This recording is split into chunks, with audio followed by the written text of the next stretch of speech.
دل نرم کیسے ہوتے ہیں؟ میرے نبی پاک نے فرمایا یتیم کے سر پہ ہاتھ پھیر، رب تیرا دل نرم کرے گا۔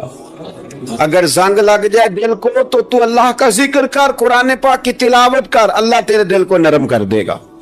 اور پھر فرمایا کہ اگر دل سخت ہو جائے تو موت کو یاد کر، تیرا دل نرم ہو جائے گا۔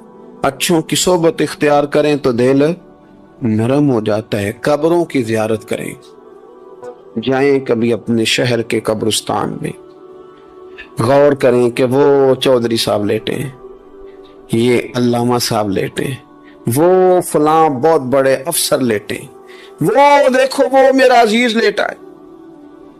وہ ہارون رشید نے کہا حضرت داؤد تائی سے نصیحت کر دیں، تو فرمانے لگے باپ کدھر ہے تیرا؟ کہا حضور قبرستان میں، اماں قبرستان میں، دادا نانا بڑے بھائی سب قبرستان۔ فرمایا میں کیا نصیحت کروں؟ او پہیاں دس دیاں نہیں قبران جنہ تے پھول پے، تے ادھروں کوئی بھی نہیں آمدہ، تے ادھروں لکھاں گئے، تے سہ جوڑ سنگت دے ڈٹھے، سہ جوڑ 100 سال کی دوستیاں، سہ سال سنگت دے ڈٹھے، او تکو آخر وتھاں پہیاں، او جنہ بعد جیسی پل نہیں سنجیندے، ایک پل نہیں سنجیندے، پھر وہ شکلاں بھی یاد نہ رہیاں۔ سہ جوڑ کا یہ کوئی کم ہے دل کو نرم کرنے کے لیے؟ تیرے پاس موت کا تذکرہ، قبروں کی زیارت کو تھوڑی ہے؟ یہ چیزیں دل نرم کرتی ہیں یار، نرم کرتی ہیں چیزیں دل۔ پتہ ہے سب سے بڑی بیماری کیا ہے بندے کی؟ خوفناک علامت کیا ہے دل کے بیمار ہونے کی؟ کہ کوئی بندہ بیماری میں ہے اور ادھر ایک بندہ اس کو دیکھ کے خوش ہو رہا ہے، کسی کو زوال آ گیا ہے، کاروبار ڈوب گیا ہے اور یہ دیکھ کے خوش ہو رہا ہے۔ مر گیا اس کا دل، مردہ ہے، اندر کوئی دل نہیں اب۔ یعنی ایک بندہ رسوا ہو گیا اور یہ خوش ہو رہا ہے، دیکھا میں نے نہیں کہا تھا۔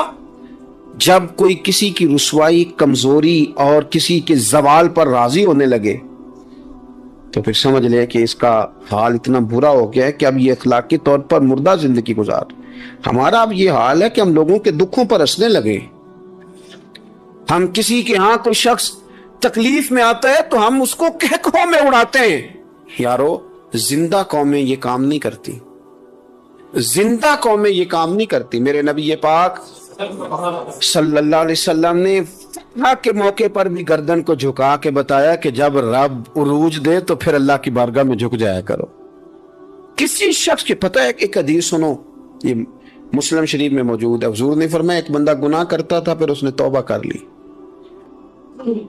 اگر کسی نے دوبارہ اسے وہ گناہ یاد کرایا کہ تو یوں ہوتا تھا، اگر کسی نے اسے دوبارہ گناہ یاد کرایا تو یاد کرانے والے کو اللہ سزا کے طور پر مرنے سے پہلے پہلے اس گناہ میں مبتلا کر دے گا۔ خفیہ تدبیر آئے گی اللہ، جس کو اللہ نے معاف کر دیا، زمین آسمان بھول گئے، فرشتوں کے دفتر سے اس کا گناہ محو کر دیا گیا، تو نے کیوں یاد رکھا؟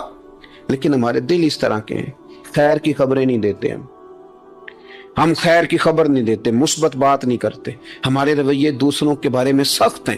یعنی بہو سے داماد سے اختلاف ہو گیا، پھر اس نے معافی مانگ لی، پھر ہم نے معاف کر دیا، پھر 1 سال کے بعد دوبارہ لڑائی ہوئی تو پچھلی بات دوبارہ یاد کرنی چاہیے تھی، اس کی تو معافی دے دی تھی آپ نے، لیکن آپ نے پھر یاد کر لی وہ بات۔ اس کا مطلب ہے آپ نے صلح کی تھی، دل صاف نہیں کیا تھا۔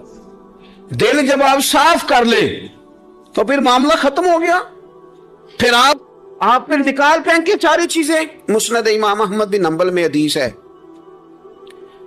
حضرت انس بن مالک رضی اللہ تعالیٰ عنہ کہتے ہیں میں بھی بیٹھا تھا، حضرت عبداللہ ابن عمر رضی اللہ تعالیٰ عنہ بھی حضور کی بارگاہ میں بیٹھے تھے۔ نبی پاک صلی اللہ تعالیٰ علیہ وسلم نے فرمایا ابھی ایک شخص تمہارے پاس آنے والا ہے، تیاری کر لو، آنے والا جنتی ہے۔ کہتے ہیں ایک شخص اندر داخل ہوا تو سادہ سا بندہ، داڑھی سے پانی کے قطرے گر رہے، جوتے ہاتھ میں پکڑے یا بغل میں دبائے، وہ آ گیا، حضور سے بات چیت کی، چلا گیا۔ ہم بڑے خوش تھے کہ کمال نہیں ہو گیا، جس کو حضور نے دنیا میں جنت کی بشارت عطا کر دی۔ اگلے دن اس نے اتفاق، ہم اسی جگہ اسی حال میں بیٹھے تھے کہ پھر محبوب نے فرمایا بھی ایک بندہ آنے لگا جنتی ہے۔ کہتے ہیں وہ بندہ آیا تو دیکھ کے حیران ہو گیا، یہ تو وہی کل والا ہی بندہ ہے۔